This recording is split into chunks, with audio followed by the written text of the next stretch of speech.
नमो हरिहंताय नमो सिद्धाय नमो हरिहंताय नमो वज्राय नमो लोहिताय येसो पंच नमो सर्व पाप प्रणाम मंगलानं च सर्वेषु परमं भवति मंगलानं च सर्वेषु परमं भवति मंगलम्।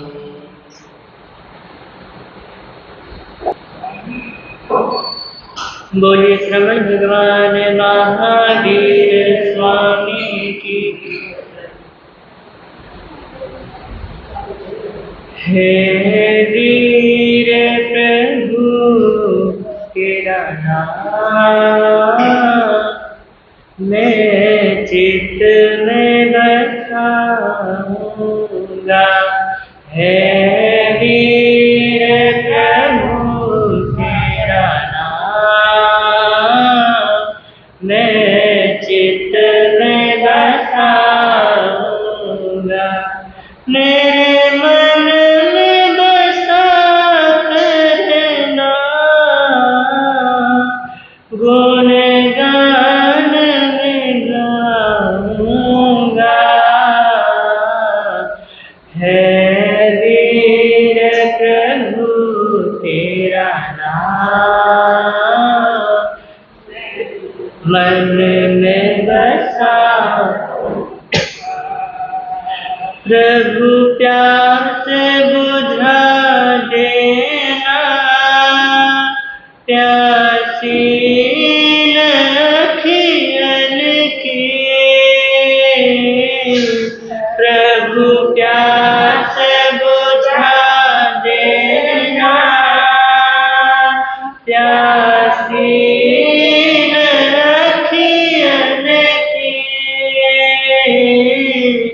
माथे से लगा लूंगा धूली तेरे चरणन की। तेरे दर्शन पा करके तेरे दर्शन पा करके मन को सरसाऊंगा। है वीर प्रभु तेरा नाम मैं चित्त में बसाऊंगा। है वीर प्रभु तेरा नाम मैं मन में बसाऊं। दुखियों के रखवाले दाता तू कहलाए। दुखियों के रखवाले दाता तू कहलाए। तेरे नाम को जो ध्याए मन वांछित फल पाए।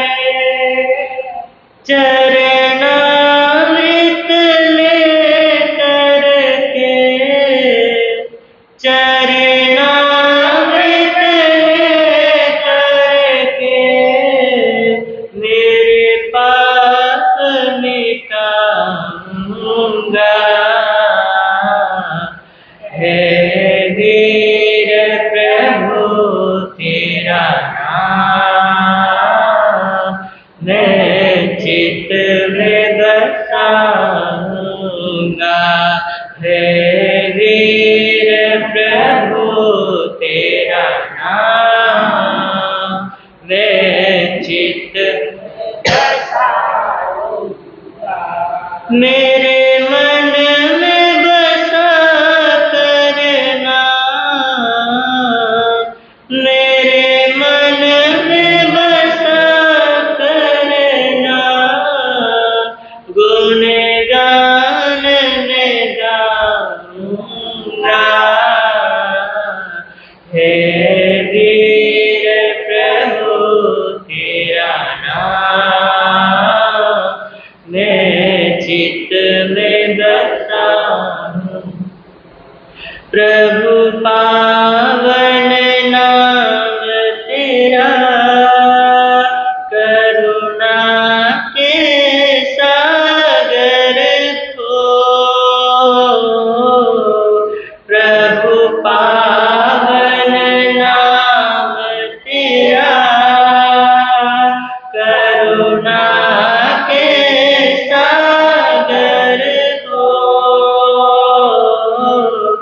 सद्ज्ञान मुझे देना, तुम ज्ञान दिवाकर हो। सद्ज्ञान मुझे देना, तुम ज्ञान दिवाकर हो।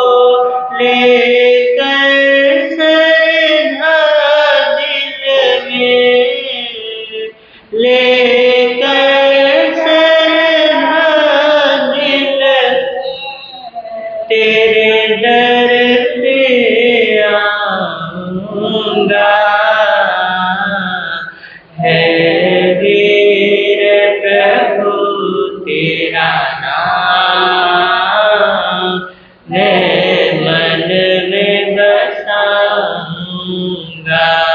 है वीर प्रभु तेरा नाम मैं दिल में बसाऊंगा। मेरे मन में बसा करना,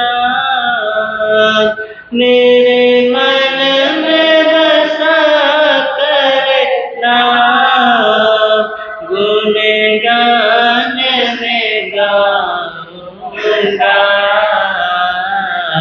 हे वीर प्रभु तेरा नाम मैं चित में बसाऊंगा।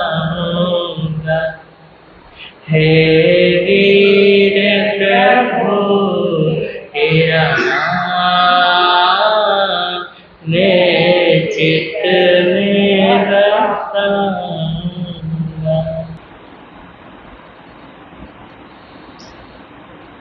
दान से आहे बयान, सचे सुवर्ण वज्रं वयन्ते, तवे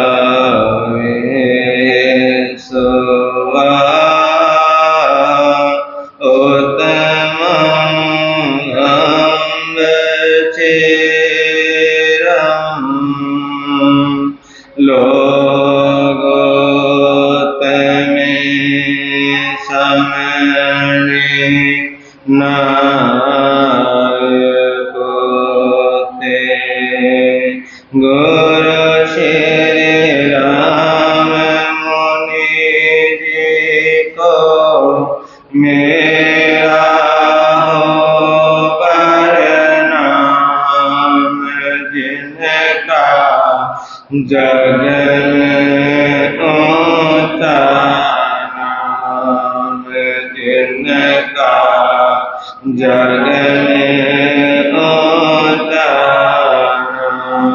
गुरु श्री प्रेम सुख जी को मेरा हो प्रणाम, जिनका जग में ऊंचा नाम। जग में उजाला दीन के बंधु करुणा सिंधु जब लो सुबह और शाम जिनका जग में उजाला जिनका जग में उजाला।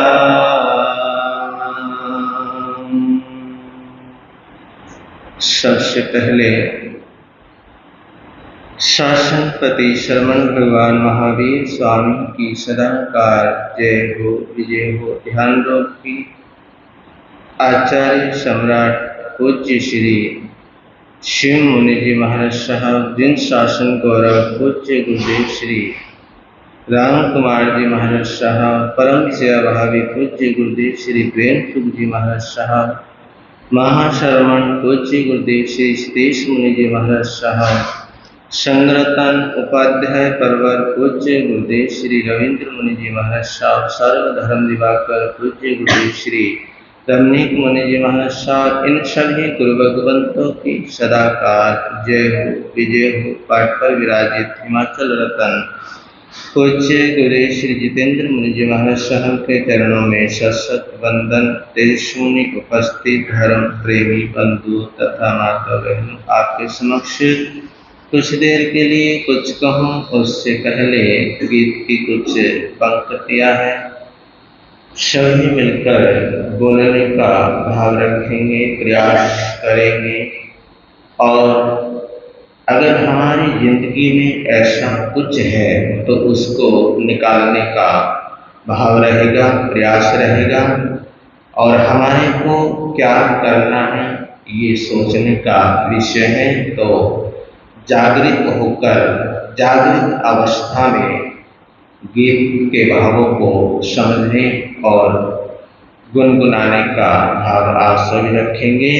सोते सोते निकल गए सारी जिंदगी, सोते सोते निकल गए सारी जिंदगी, सारी जिंदगी रे भाया सारी जिंदगी, सोते सोते निकल गए सारी जिंदगी, सोते सोते निकल गए सारी जिंदगी।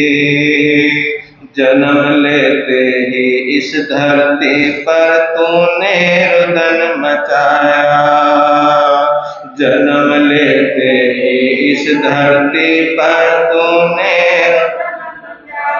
आँख भी तो खुल नहीं पाई, भूख भूख चिल्लाया, आँख भी तो खुल नहीं पाई, भूख भूख चिल्लाया, खाते खाते ही निकल गए सारी जिंदगी, खाते खाते ही निकल गए सारी जिंदगी, सारी जिंदगी रे भाया सारी जिंदगी, सोते सोते ही निकल गए सारी जिंदगी, सोते सोते ही निकल गए सारी जिंदगी। बचपन खोया खेल कूद में यौवन पागुराया, बचपन खोया खेल कूद में यौवन पागुराया, धर्म कर्म का मरम न जाने विषय भोग मन पाया, धर्म कर्म का मरम न जाने विषय भोग मन पाया, भोग भोगों में निकल गए सारी जिंदगी, भोग भोगों में निकल गए सारी जिंदगी,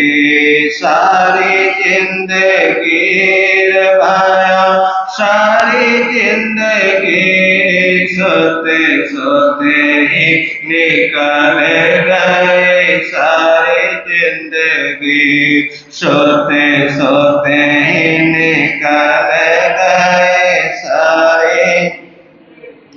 धीरे धीरे आया बुढ़ापा, डगमग डोले काया। धीरे धीरे आया बुढ़ापा, डगमग डोले काया। सबके सब लोगों ने देखो डेरा खूब जमाया। सबके सब लोगों ने देखो डेरा खूब जमाया। रोग रोगों में निकल गई सारी जिंदगी, रोग रोगों में निकल गई सारी जिंदगी। सारी जिंदगी रवाया, सारी जिंदगी सोते सोते निकल गए सारी जिंदगी, सोते सोते निकल गए सारी जिंदगी। जिसको तो अपना समझा था वो दे बैठा धोखा। जिसको तो अपना समझा था वो दे बैठा धोखा। प्राण निकलते ही जल जाए ये काया था धोखा। प्राण निकलते ही जल जाए ये काया था धोखा। धोखा ढोते ही निकल गए सारी जिंदगी, धोखा ढोते ही निकल गए सारी जिंदगी। सारी जिंदगी पाया, सारी जिंदगी सोते सोते ही निकाल गई सारी जिंदगी। खाते खाते ही निकल गई सारी जिंदगी। भोग भोगों में निकल गई सारी जिंदगी। रोग रोगों में निकल गई सारी जिंदगी। सारी जिंदगी रवाया, सारी जिंदगी सोते सोते ही निकल गई सारी जिंदगी। सोते सोते ही निकल गई सारी जिंदगी। जिसको तू अपना समझा था वो दे बैठा, वो दे बैठा धोखा। इसको हम अपना समझते हैं। जो ये शरीर है ना, शरीर को हम क्या समझते हैं? ये हमारा अपना है। लेकिन ये शरीर कब धोखा दे दे, कब दगा दे दे, कब इस शरीर के अंदर रोग हो जाए, रोग की उत्पत्ति हो जाए, कोई भरोसा नहीं है। ये शरीर कब दगा दे जाए इसका कोई भरोसा नहीं है। लेकिन करते हैं भरोसा, करते रहो भरोसा, करते रहो भरोसा कि ये शरीर भी मेरा है, ये दुनिया की चीजें भी मेरी हैं, ये संसार भी मेरा है। जो ऐसे मेरा मेरा करता है तो समझ लो उसके दिमाग में अंधेरा है। क्या है उसके दिमाग में? क्या है? जो मेरा मेरा करते हैं उसके दिमाग में क्या है? धर्म मुनि जी महाराज साहब, नाम सुना होगा आपने, दर्शन भी किए होंगे, बड़े अच्छे संत हैं। धर्म मुनि जी महाराज साहब अपने प्रवचन में कहा करते हैं कि जो कहता है कि ये भी मेरा वो भी मेरा, तो समझो उसकी खोपड़ी में उसकी खोपड़ी में अंधेरा। साफ बात बोलते हैं कि समझो उसकी खोपड़ी में अंधेरा। ये कुछ नहीं है, ये तब तक ही है जब तक हमारी आंखें खुली है।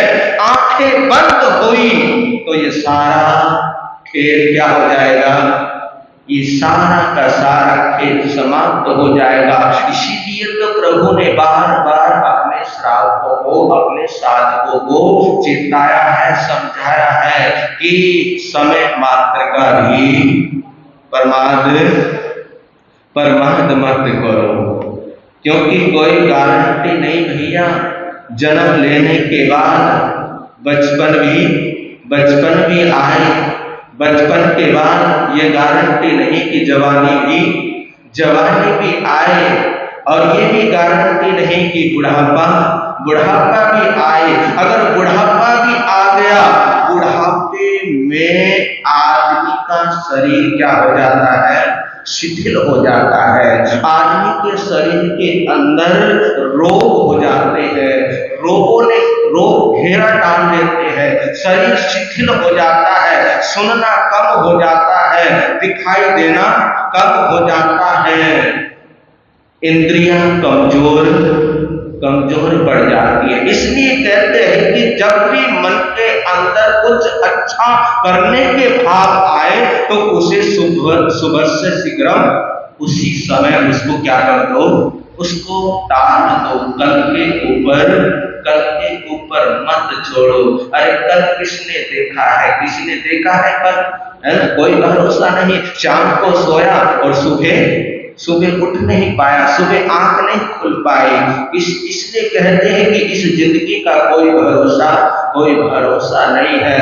तो ये जो अंदर हमारे जो मोह माया की जो निद्रा है, ये मोह माया की निद्रा कब तक चलती रहेगी, कब तक हम भटकते रहेंगे, कब तक हम जन्म और मरण करते रहेंगे। क्योंकि ये मोह है ना, ये मोह ही तो हमारे को संसार में क्या कराता है, संसार में भ्रमण कराता है। इस मोह के कारण ही तो हम संसार के अंदर भ्रमण करते रहते हैं। इस मोह के कारण ही तो हम 84 लाख जीवन योनि के अंदर भ्रमण करते रहते हैं।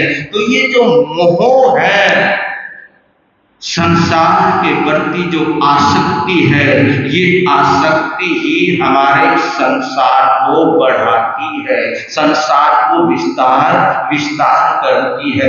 इसलिए कहते हैं कि मोह को कम कीजिए, आसक्ति को कम कीजिए। और कब तक करते रहोगे आसक्ति, कब तक करते रहोगे मोह? बस मोह हो गया, आसक्ति हो गई, अब तुम्हारा शरीर शिथिल हो गया है, बुढ़ापा आ गया है। अब इसको थोड़ा सा कम करने का भाव तो रखिए, कम तो करिए इस आसक्ति और इस मोह को। अगर हम मोह और आसक्ति के अंदर ही जिंदगी भर पड़े रहे तो जिंदगी यूं ही तमाम हो जाएगी। जो हमारा मकसद था, उस मकसद से हम वंचित रह जाएंगे।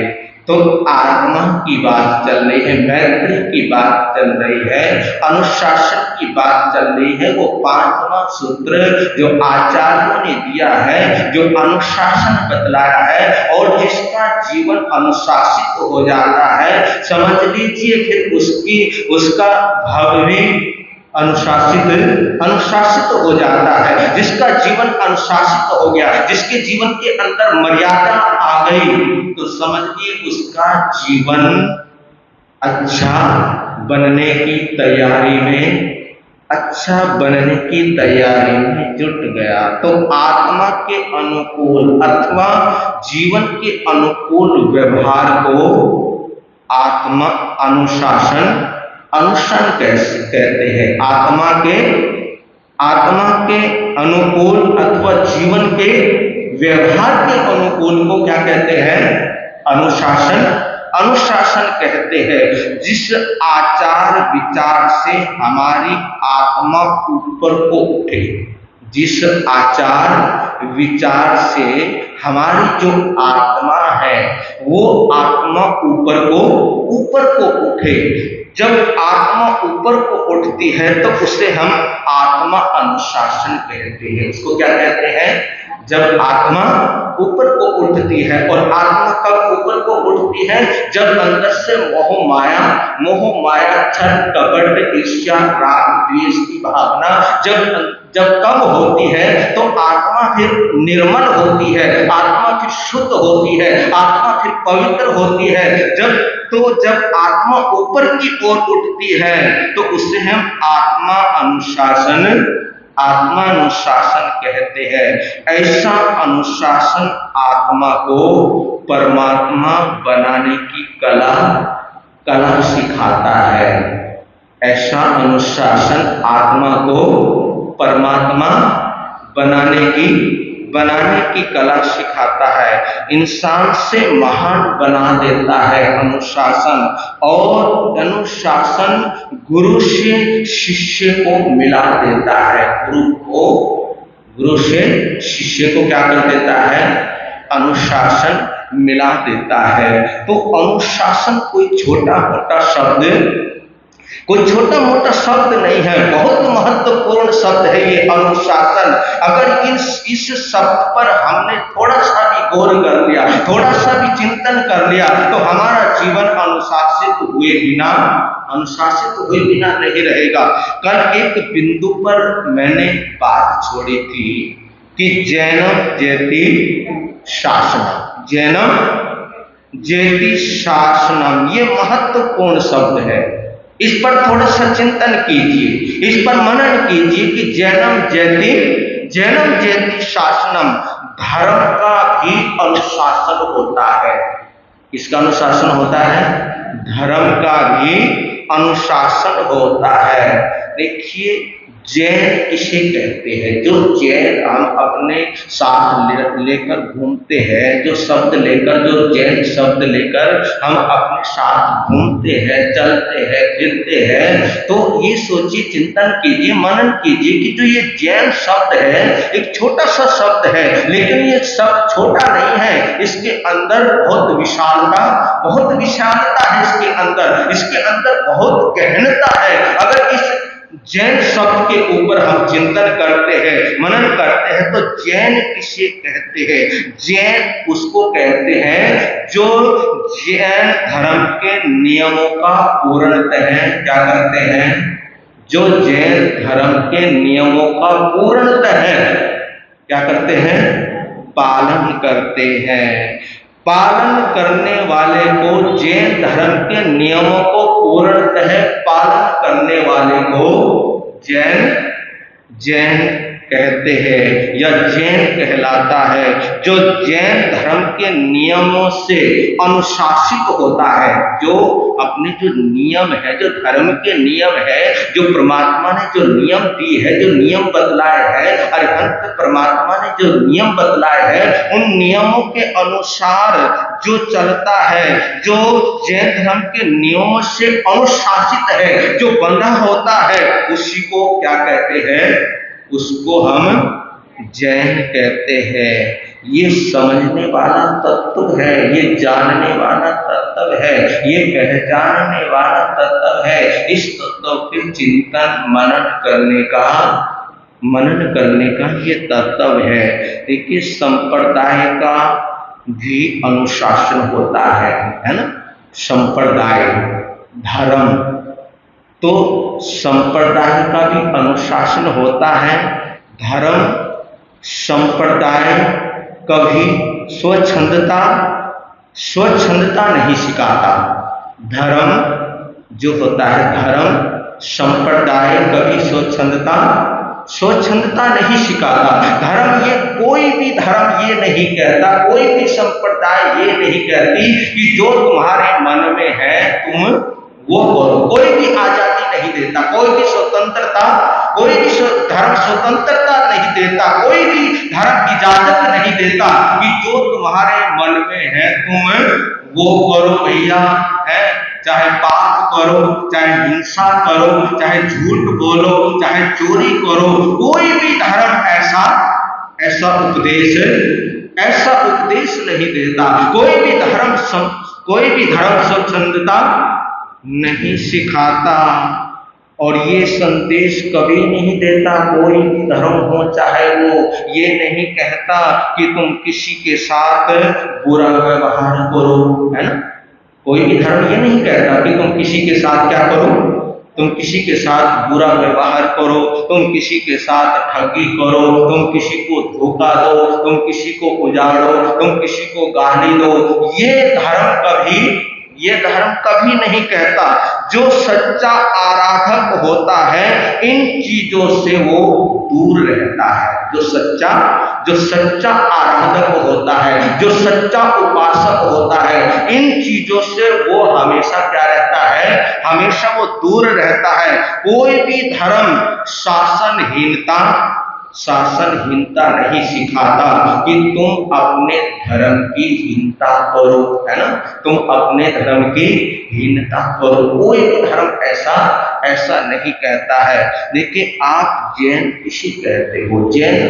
जैन होता कौन है? जैन किसे कहते हैं? जैन की परिभाषा क्या होती है? कभी चिंतन किया आपने, कभी मनन किया कि जैन की परिभाषा क्या होती है?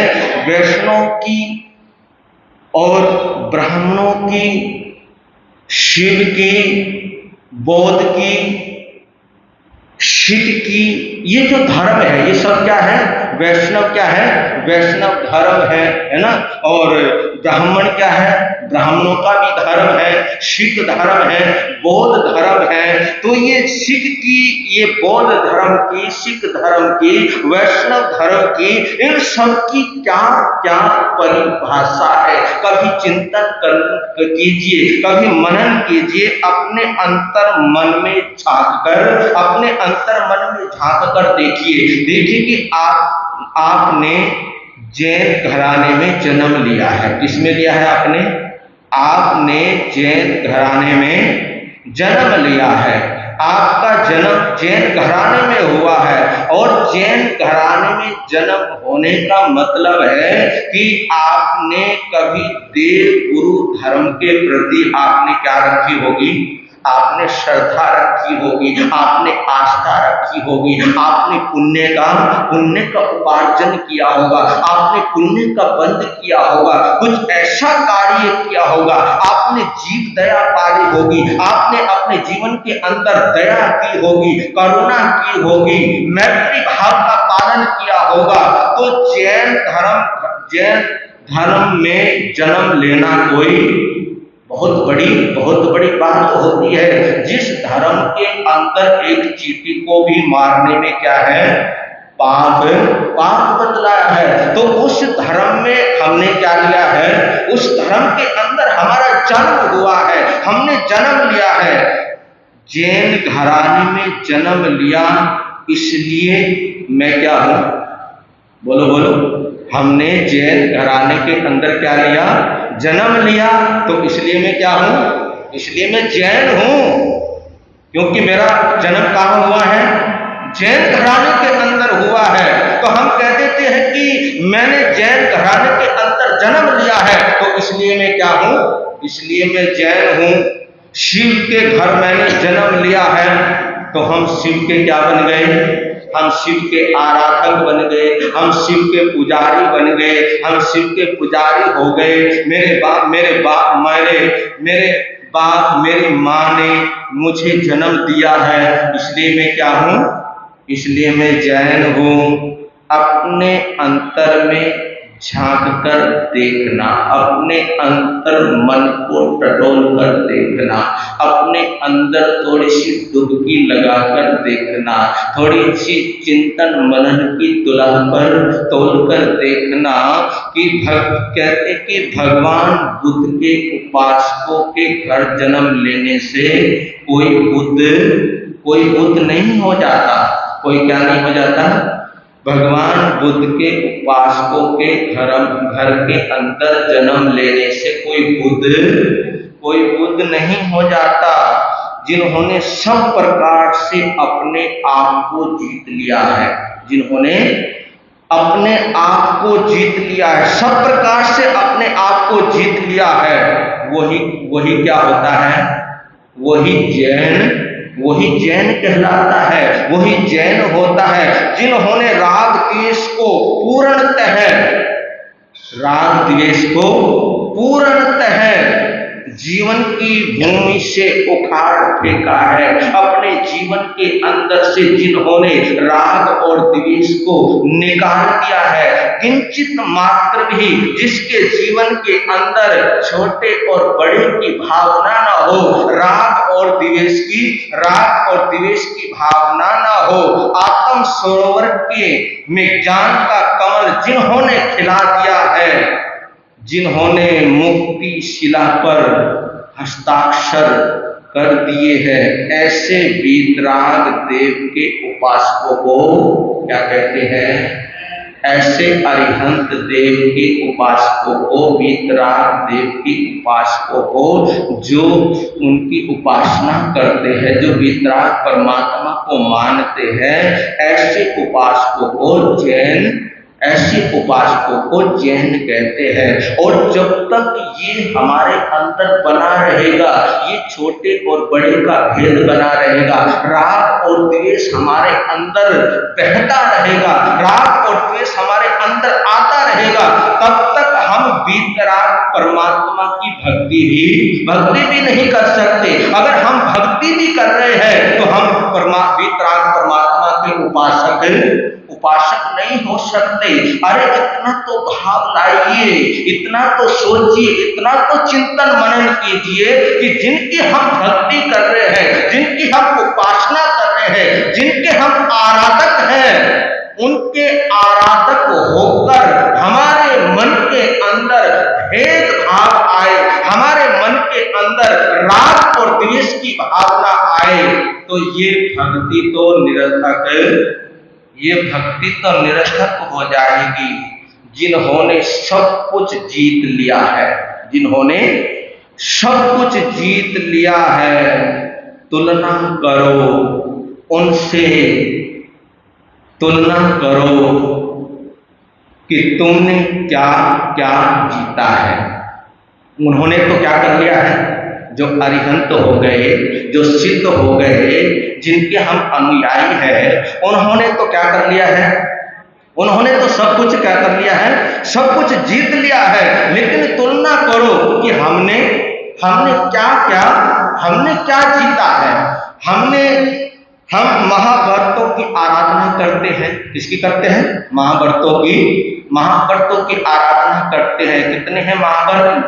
5 साधुओं के 5 महाव्रत बतलाए हैं। कितने है ना? 5 महाव्रत बतलाए हैं। हम उन महाव्रतों की आराधना करते हैं, पर क्या तुम अनुव्रतों या शिक्षा व्रतों का अनुसरण, बोलो अनुव्रत श्रावकों के भी, जहां पर साधुओं के नियम हैं, जहां पर वीतराग परमात्मा ने संतों के लिए 5 महाव्रत बतलाए, वहीं पर श्रावकों के लिए भी 12 अनुव्रत, 4 शिक्षा व्रत बतलाए हैं। तो ये सोचना है कि हम उन अनुव्रतों की उपासना करते हैं या नहीं करते हैं, उन शिक्षा व्रतों की आराधना करते हैं या नहीं करते। ये चिंतनीय विषय है, ये सोचने वाला विषय है। सोचिए, चिंतन कीजिए, क्या मैंने अपने आप को जीता है? क्या मैंने अपने आप को संभाला है? क्या मैंने अपने अंदर डुबकी लगाई है? क्या मैंने अपने अंदर से ये राग द्वेष निकाला है? क्या मैंने अपने अंदर से ईर्ष्या के भाव निकाले हैं? जो मेरे अंदर जो कषाय हैं, जो मेरी आत्मा को नीचे की तरफ ले जा रहे हैं, जो मेरे जन्म और मरण को ये कषाय खराब कर रहे हैं, क्या मैंने अपने कषायों को ढीला किया है? क्या मेरे अंदर जो बुराई है, वो बुराई मेरे जीवन के अंदर से निकली है? उन्होंने अपने सारे कषायों को छीन कर दिया। किन्होंने? जिनकी हम क्या करते हैं, जिनकी हम पूजा करते हैं, आराधना करते हैं, उन्होंने अपने हमने सारे कसाईयों को क्या कर दिया, सारे कसाईयों को छीन कर दिया है। क्या हमने अपने कसाईयों में, चलो छीन तो नहीं हुए, क्या हमने वो मंद किए हैं, क्या हमने अपने कसाई कुछ कम किए हैं? तो सोचिए, अब हमने अपनी वाणी पर, क्या हमने जो हम बोलते हैं, जो हमारे को वाणी मिली है, जो हमारे को बोलने की जो ताकत मिली है, जो पावर, जो शक्ति मिली है, क्या हमने अपनी वाणी पर संयम किया है? सोचिए, चिंतन कीजिए, किया है या नहीं किया? क्योंकि ये वाणी भी ऐसे नहीं मिल जाती, इसके पीछे भी कुछ ना कुछ लॉजिक, इसके पीछे भी कुछ ना कुछ लॉजिक होता है, इसके पीछे भी कोई ना कोई कर्म होते हैं, इसके पीछे भी कोई ना कोई पुण्य होता है। तब जाकर ये वाणी मिलती है, तब जाकर आदमी बोलता है, तब जाकर शब्द निकलते हैं। तो ये शब्दों का कहीं हम अपने जीवन के अंदर दुरुपयोग तो नहीं कर रहे हैं? हमने अपनी वाणी पर संयम किया है या नहीं किया है? इंद्रियों को हमने कंट्रोल किया है या नहीं किया है? यदि नहीं किया तो समझो मैं जैन हो ही नहीं सकता। ये भगवान की वाणी है, ये परमात्मा की वाणी है कि जिसने अपने वाणी पर संयम नहीं किया, अपनी इंद्रियों को कंट्रोल नहीं किया, तो समझो वो जैन हो ही नहीं सकता। मर्यादा पुरुषोत्तम राम मर्यादा से जुड़े हुए थे। किससे जुड़े हुए थे वो? उनका नाम है मर्यादा पुरुषोत्तम राम उनको कहते हैं। मर्यादा से जुड़े हुए थे। किससे जुड़े हुए थे वो मर्यादा से जुड़े हुए थे। यदि मेरे जीवन के अंदर मर्यादा नहीं है, यदि मेरे जीवन के अंदर अनुशासन नहीं है, तो मैं राम का भक्त, बोलो, अगर मेरे अंदर मर्यादा नहीं है, क्योंकि वो मर्यादा से जुड़े हुए थे, उन्होंने मर्यादा का क्या दिया है? मर्यादा का संदेश दिया है, उपदेश दिया है। अगर मैं उनके कहे अनुसार नहीं चलता तो मैं उनका भक्त हो ही नहीं सकता, मैं राम का भक्त हो ही नहीं सकता। कहते हैं कि ब्रह्मा के 3 मुख होते हैं, है ना? कहते हैं, देखे भी होंगे, आपने सुना होगा, ब्रह्मा के कितने हैं? 4 होते हैं, 3 होते हैं। हमने तो 3 देखे, अब 4 ही महाराज जी कह रहे 4 होते हैं, है ना जी? ब्रह्मा के 3 मुख होते हैं। 3 मुख का मतलब क्या हुआ? 3 मुख का मतलब है ज्ञान, दर्शन, चारित्र। ज्ञान, दर्शन, चारित्र की ये सोचना, उससे ये प्रेरणा लेना, ये सद प्रेरणा लेना कि मैंने ज्ञान, दर्शन, चारित्र की आराधना की है या नहीं की है। क्योंकि ज्ञान, दर्शन, चारित्र ये मोक्ष के ये कारण बतलाए हैं कि ज्ञान, दर्शन, चारित्र से मोक्ष की क्या होती है? मोक्ष की प्राप्ति होती है। मैं ब्रह्मा के कुल में तो मैंने जन्म लिया है, लेकिन मैंने ब्रह्म में रमण किया है या नहीं किया? मैंने ब्रह्मा के कुल में मैंने जन्म तो ले लिया है, मेरा जन्म तो हो गया है, लेकिन मैंने ब्रह्म में रमण किया है या नहीं किया? ब्रह्म का मतलब आत्मा। मैंने अपनी आत्मा में रमण किया है या नहीं किया है, ये सोचने वाला विषय है। क्योंकि आत्मा में रमण करने वाला ही ब्राह्मण होता है। जो आत्मा के अंदर जो क्या करता है, आत्मा के अंदर जो रमण करता है, उसको क्या कहते हैं? उसको ब्राह्मण कहते हैं। पर मैं तो संसार में भ्रमण कर रहा हूं। किसके अंदर कर रहा हूं? मुझे तो आत्मा में रमण करना था। मैं तो आत्मा को देखने के लिए, पहचानने के लिए, आत्मा में रमण करने के लिए आया था, रमण करने के लिए आत्मा में मेरा जन्म हुआ था। लेकिन ये क्या, मैं तो संसार के अंदर क्या कर रहा हूं, मैं तो संसार से जुड़ा हूं। कहां तो मेरे को परमात्मा से जुड़ना था, कहां तो मेरे को आत्मा से जुड़ना था, लेकिन मैं तो संसार से जुड़ चुका हूं। मैं तो इस संसार के अंदर भ्रमण कर रहा हूं। मैं तो दुनियादारी के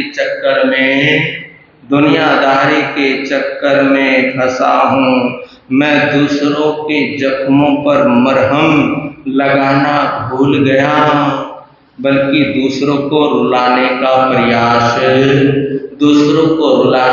प्रयास कर रहा है। तो इस पे चिंतन कीजिए, मनन कीजिए। जब हम चिंतन करेंगे, मनन करेंगे, तो वहां से सार निकल कर आएगा। और जो सार निकल कर आएगा तो जिंदगी अच्छी खुशनुमा बन जाएगी, जिंदगी एक सुंदर बन जाएगी। तो इस जिंदगी को सुंदर बनाने के लिए कुछ ना कुछ तो भैया करना ही पड़ेगा।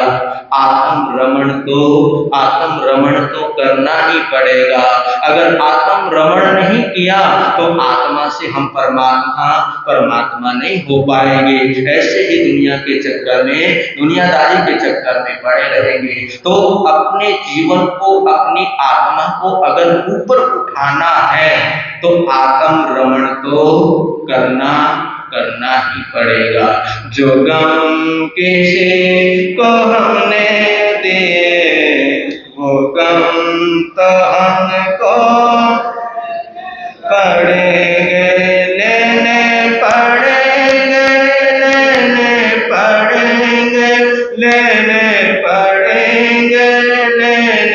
पड़ेंगे क्या। जो गम किसी को हमने दिए, वो गम तो हमको लेने पड़ेंगे। चलते हैं चंपापुर के बाहर चबूतरे के ऊपर एक जूता, जो कोई परदेशी आता पहले 12 जूते मारता, फिर नगरी को देखने जाता। ये रहस्य है इस कहानी का, और इस रहस्य को खोल रहा है उज्जैनी का सेठ लक्ष्मीधर अपने सेवक रामू के समक्ष। काफी दिन हो गए, पता नहीं आपको याद भी है या नहीं है, कहां छोड़ी थी कहानी। सुलखादाई कहां पहुंच गई, राज्यसभा में। राजा चंद्रसेन ने सुलखादाई को याद किया और सुलखादाई राज्यसभा के अंदर पहुंच गई। जैसे ही राज्यसभा के अंदर पहुंची, जय हो विजय हो महाराजा चंद्रसेन का, मैं आपके बुलाए अनुसार मैं आ गई, क्या आज्ञा है अंदाता। राजा चंद्रसेन ने कहा सुलखादाई को कि कमाल है, सुलखादाई को किस लिए बुलाया जाता है, सुलखादाई को किस लिए बुलाया जाता है, क्योंकि दाई का काम होता है बच्चों को जन्म दिलाना। तो कहा कि सुलखा, तुझे पता है कि अभी तक मैंने छुपा कर रखा है, लेकिन मैं आज उजागर करता हूं कि जाओ चंद्र महल में जाओ। चंद्र महल के अंदर महारानी चंद्रवती है, और चंद्रवती के पास जाओ और मुझे वापस आकर खुशखबरी सुनाओ। तो कहते हैं कि सुलखादाई चल पड़ी, लेकिन चलते मन के अंदर लड्डू फोड़ रही है। क्या फोड़ रही है? लड्डू फोड़ रही है, और सोच रही है, मन ही मन सोच रही है, मन ही मन चिंतन चल रहा है कि कमाल की बात है, अभी तक तो इन हाथों ने गरीब बच्चों को जन्म दिलाया, अभी तक तो इन हाथों ने अमीर बच्चों को जन्म दिलाया, और अमीर लोगों ने मेरे को बख्शीश दी और उस बख्शिश के ऊपर ही मेरा परिवार चलता है, मेरा जीवन चलता है। लेकिन आज मैं एक राजकुमार को जन्म देने के लिए जा रही हूं। मन ही मन लड्डू खा रही और सोचने लगी, चिंतन करने लगी कि मैं जब राजकुमार को इन हाथों से जन्म दिलवाऊंगी तो राजा मेरे को क्या देगा? मेरे को इनाम देगा। लेकिन मैं कहूंगी कि महाराज अभी नहीं, जब राजकुमार 5 साल का हो जाएगा तब मैं राजकुमार के बराबर सोना लूंगी। ये मन ही मन अभी बच्चे का जन्म नहीं हुआ, राजकुमार का अभी जन्म नहीं हुआ, लेकिन मन ही मन मोदक, इसको बोलते हैं मन मोदक, मन ही मन लड्डू खाना, मन ही मन लड्डू फोड़ना, मन से लड्डू फोड़ रही है कि मैं कहूंगी कि महाराज जब ये राजकुमार 5 साल का हो जाएगा तब इसके बराबर मैं तो क्या लूंगी? सोना लूंगी। तो ये चिंतन करते करते करते चंद्र महल में पहुंच गई। वो 12 दासियों ने देखा कि सुनखा दाई आई है। तुम आ गई? हाँ मैं आ गई। अंदर गई, चंद्रवती के पास जाती है। चंद्रवती के पास जाकर चंद्रवती के पेट का परीक्षण करती है सुनखा दाई। और जब परीक्षण कर लिया, करने के बाद सुनखा दाई कहती है चंद्रवती को कि महारानी बधाई हो, आप एक संतान नहीं 2 संतानों की मां बनने वाली हो। जब ये समाचार सुना चंद्रवती ने तो चंद्रवती एकदम से क्या हो गई? घबरा गई।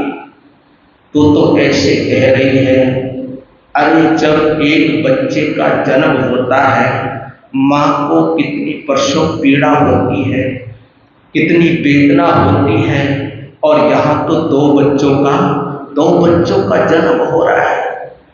कहा कि महारानी तुम घबराओ मत, इन हाथों में वो करामात है, इन हाथों में वो जादू है कि आपको पता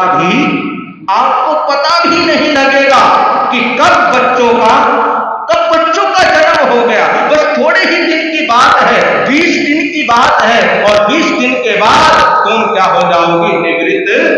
निवृत्त हो जाओगी। इतना कहा पहुंच गई राजमहल में, और राजमहल में पहुंचकर बधाई हो राजन।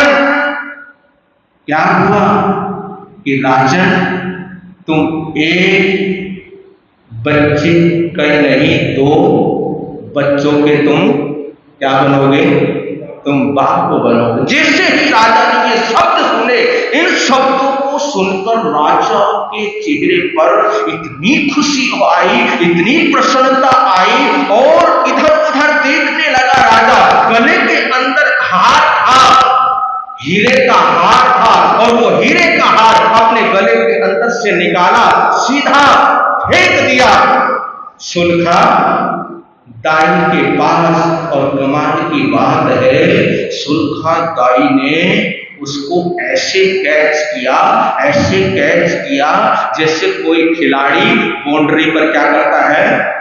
बाउंड्री पर कैच करता है। कमाल की बात है, वो आहार इधर उधर हो जाए, कैच किया, और सुनखा दाई चली गई। लेकिन ये खबर पूरी चंपापुरी के अंदर फैल गई। पूरी चंपापुरी वासी बड़े खुश हो रहे हैं, बड़े प्रसन्न हो रहे हैं। ये खबर फैलती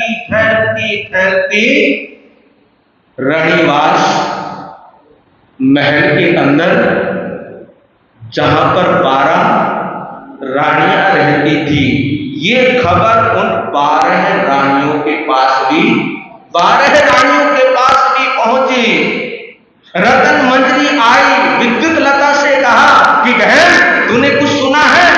हाँ मैंने सुना है, लेकिन बहन अब तो गई भैंस पानी में, अब तो गई भैंस पानी में। जो हमारी थोड़ी बहुत इज्जत राजा, जो थोड़ी बहुत हमारी जो राजा इज्जत करता था, वो अब इज्जत वो थोड़ी बहुत भी नहीं करेगा, क्योंकि चंद्रवती मां बन जाएगी। और जब मां बन जाएगी तो पूरी चंपापुरी वाले चंद्रवती का क्या करेंगे? सम्मान करेंगे, सत्कार करेंगे, और राजा भी पूरी तरह चंद्रवती का हो जाएगा। अब बहना अब तो कुछ होने वाला नहीं है। दूसरी ने कहा कि बहन ये भी हो सकता है, चंद्रवती ये भी कह सकती है, ये भी सोच सकती है कि जो मेरी 12 दासियां है, इन 12 दासियों को हटाओ और इन 12 रानियों को मेरी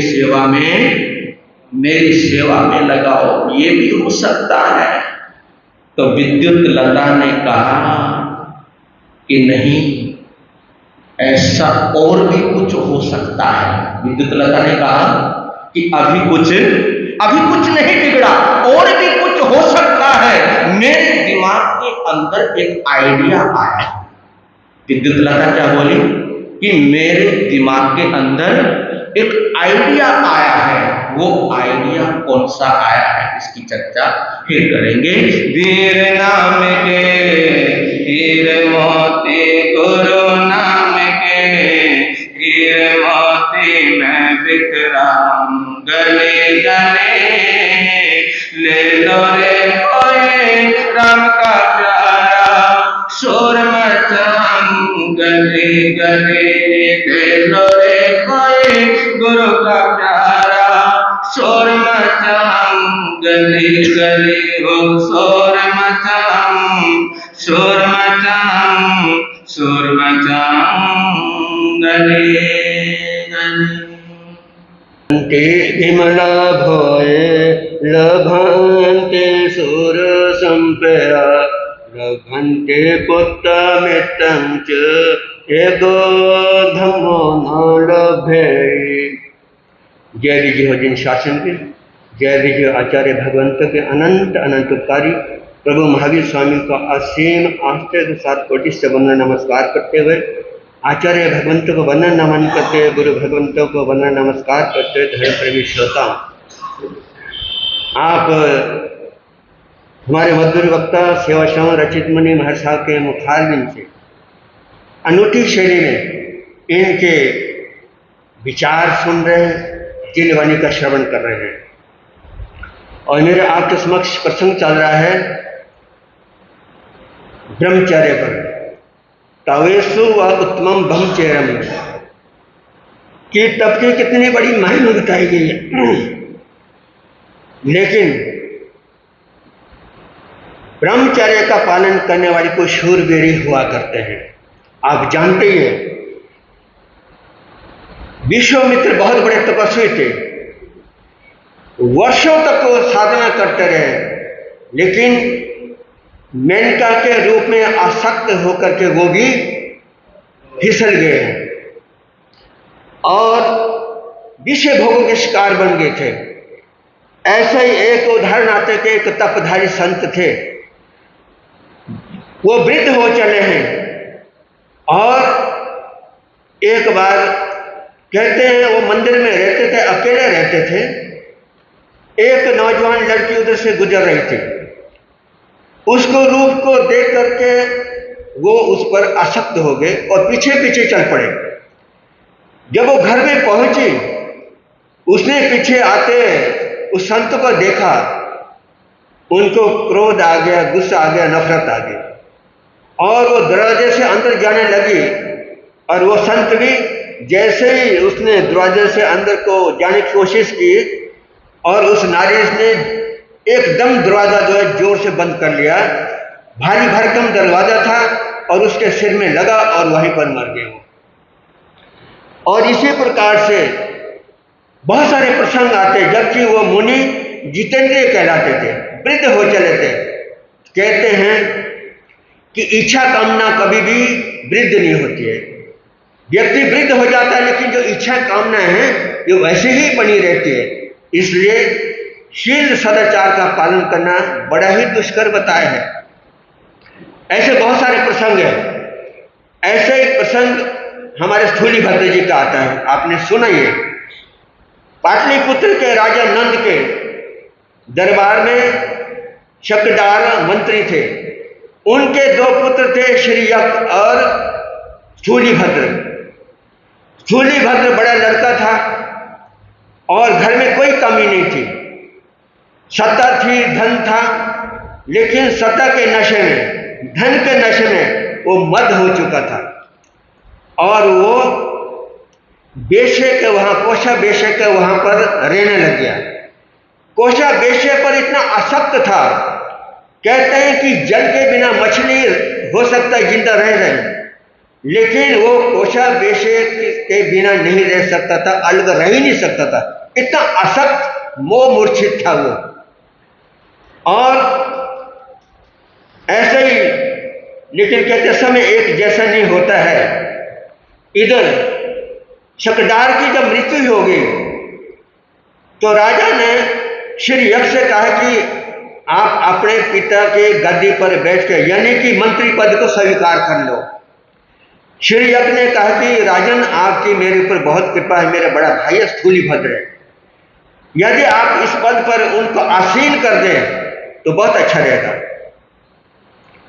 और लेकिन स्थूलीभद्र तो किसी और पद पर आसीन होने वाले थे, जिस पद को पाने के लिए जन्म जन्मांतर की साधना करनी पड़ती है, और वो ऐसी पवित्र साधना जिसको करने से मोक्ष की प्राप्ति होती है। तो इस प्रकार से, लेकिन अपने पिता शकदार की मृत्यु से बड़े दुखी हुए, विचलित हो गए और उनके जीवन में बहुत बड़े परिवर्तन आया। और वो विचार करते हैं कि राजा का कोई पता नहीं होता, कब रुष्ट हो जाए, कभी प्रसन्न हो जाए, इसलिए मुझे ये पद नहीं चाहिए। और वो संसार से विरक्त हो गए। संसार के काम भोगों से वो विरक्त हो चुके थे। वो जान चुके थे ये काम भोग आसार है, नश्वर है और दुखदायी है। एक ही झटके के साथ उन्होंने उन काम भोगों का त्याग किया और दीक्षा ग्रहण कर ली। दीक्षा ग्रहण करने के बाद वो तब स्वयं की आराधना साधना कर रहे हैं, गुरु के साथ विचरण कर रहे हैं, और वो विहार करते करते पाटलिपुत्र में पहुंच गए। गुरु महाराज ने लोगों के आग्रह पर पाटलिपुत्र में चतुर्मास करने का निश्चय किया, क्योंकि चतुर्मास निकट था, तो चतुर्मास के लिए उन्होंने उसी क्षेत्र का चुनाव कर दिया। अब चतुर्मास शुरू होने वाला था। उनके 4 शिष्य थे, उनके पास आए, गुरु से विनय की, प्रार्थना की, गुरुदेव हम अलग अलग स्थानों में साधना करने चाहते हैं, चतुर्मास करना चाहते हैं। एक ने कहा कि मैं सिंह की गुफा में साधना करना चाहता हूं। दूसरे ने कहा मैं सर्प की बम्बी के पास साधना करना चाहता हूं, चतुर्मास करना चाहता हूं। और तीसरे ने कहा मैं कुएं के पास अपनी साधना करना चाहता हूं। और स्थूलीभद्र ने कहा कि मैं कोशा बेशे के वहां पर चतुर्मास व्यतीत करूंगा। इस प्रकार से सभी की इच्छा के अनुसार गुरुदेव ने आज्ञा दे दी। अब उनकी परीक्षा का समय आया। जैसे ही स्थूलीभद्र की कोशा बेशे के वहां चतुर्मास की सूचना मिली, कोशा बेशे बड़ी प्रसन्न होगी। उसकी खुशी का कोई पारावार नहीं रहा, प्रसन्न होगी, गदगद होगी। ओहो, मेरे वहां पर मेरे प्रेमी आ रहे, यहां चतुर्मास करेंगे। खुशी का ठिकाना नहीं था, लेकिन वो ये नहीं जान पाए कि अब वो बदल चुका है। और इधर स्थूलीभद्र कोशा बेशे के वहां पर पहुंच जाते हैं। वहां पहुंच करके कोशा से चतुर्मास के करने के लिए आगे मंगवाते हैं, आगे ग्रहण कर ली, और कोशा ने अपनी चित्रशाला उनको चतुर्मास व्यतीत करने के लिए दे दी। अब चतुर्मास आरंभ हो रहा है। इधर कोशा बेशा उनको प्राण प्रेम की जो है याद दिला रही है। प्रतिदिन वो पर नए नए श्रृंगार करके आती, उनको आकर्षित करने का प्रयास करती और अपनी भाव भंगिमा से उनको लुभाने का प्रयास करती, लेकिन वो अपनी साधना में हिमालय की तरह अटल थे, उन पर कोई प्रभाव नहीं। इस प्रकार से बहुत कोशिश की कोषाध्यक्ष ने उनको मनवाने की, रिझाने की, लेकिन वो तस से मस ने कोई प्रभाव नहीं पड़ा। आखिर में कोषाध्यक्ष हार गई है और जब वो उसकी काम वासना, उसकी इच्छा कामना जो है कमजोर पड़ गई, उसका प्रयास शिथिल हो गया, तब जो है स्थूलीभद्र ने उसको धर्म उपदेश दिया, धर्म का सच्चा मार्ग बताया और कहा कि इस पवित्र मार्ग पर चल करके तेरी आत्मा कल्याण हो सकता है। इस प्रकार से उसने श्रावक का व्रत को धारण कर दिया, श्रावक के व्रत को ग्रहण कर लिया।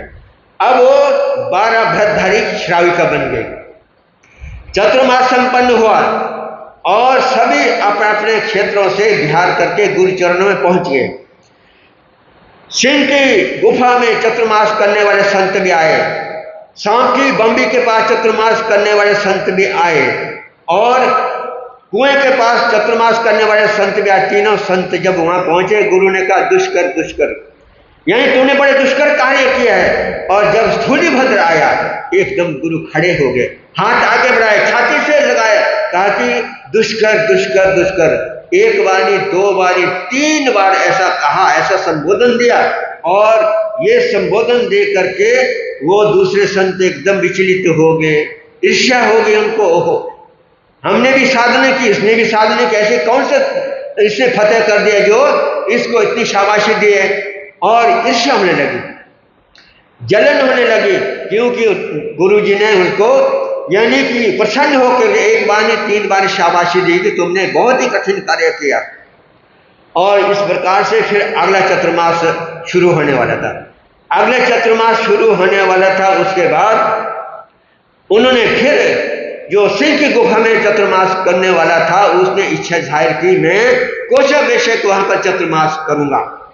लेकिन गुरु ने वहां पर चतुर्मास करने के लिए आज्ञा नहीं दी, क्योंकि वो जानते थे कि सारे स्थूलीभद्र की प्रतिस्पर्धा नहीं कर सकते हैं। स्थूलीभद्र का चित्र बल बड़ा बलवान है और ये कमजोर है। और ऐसा ही हुआ। तो कहते हैं फिर वो बिना आगे से कोषाध्यक्ष को वहां पर चतुर्मास करने के लिए चले गए। कोषाध्यक्ष ने चित्रशाला में उनको ठहरा दिया और उसके रूप रंग को देखकर उस पर आसक्त हो गए और उसके बाद उन्होंने उससे काम भोगों की याचना की। तो ये देख करके अब कोषाध्यक्ष विचार करने लगी है कि देखो ये अपनी साधना से डामाडोल हो चुके हैं, विचलित हो चुके हैं, क्योंकि वो श्राविका थी, वो अपने यानी कि नियम व्रतों से विचलित नहीं हुई, वो श्राविका बन चुकी थी। और लेकिन मुनि विचलित हो गए। उनको शिक्षा देने के लिए कहा कि देखो आपकी बात को मैं तब मान सकूंगी, तब मैं स्वीकार करूंगी, आप मेरे को 1 लाख स्वर्ण मुद्रा ला करके दो। मुनि बोले हम तो संत हैं, मेरे पास स्वर्ण मुद्रा कहां से होगी।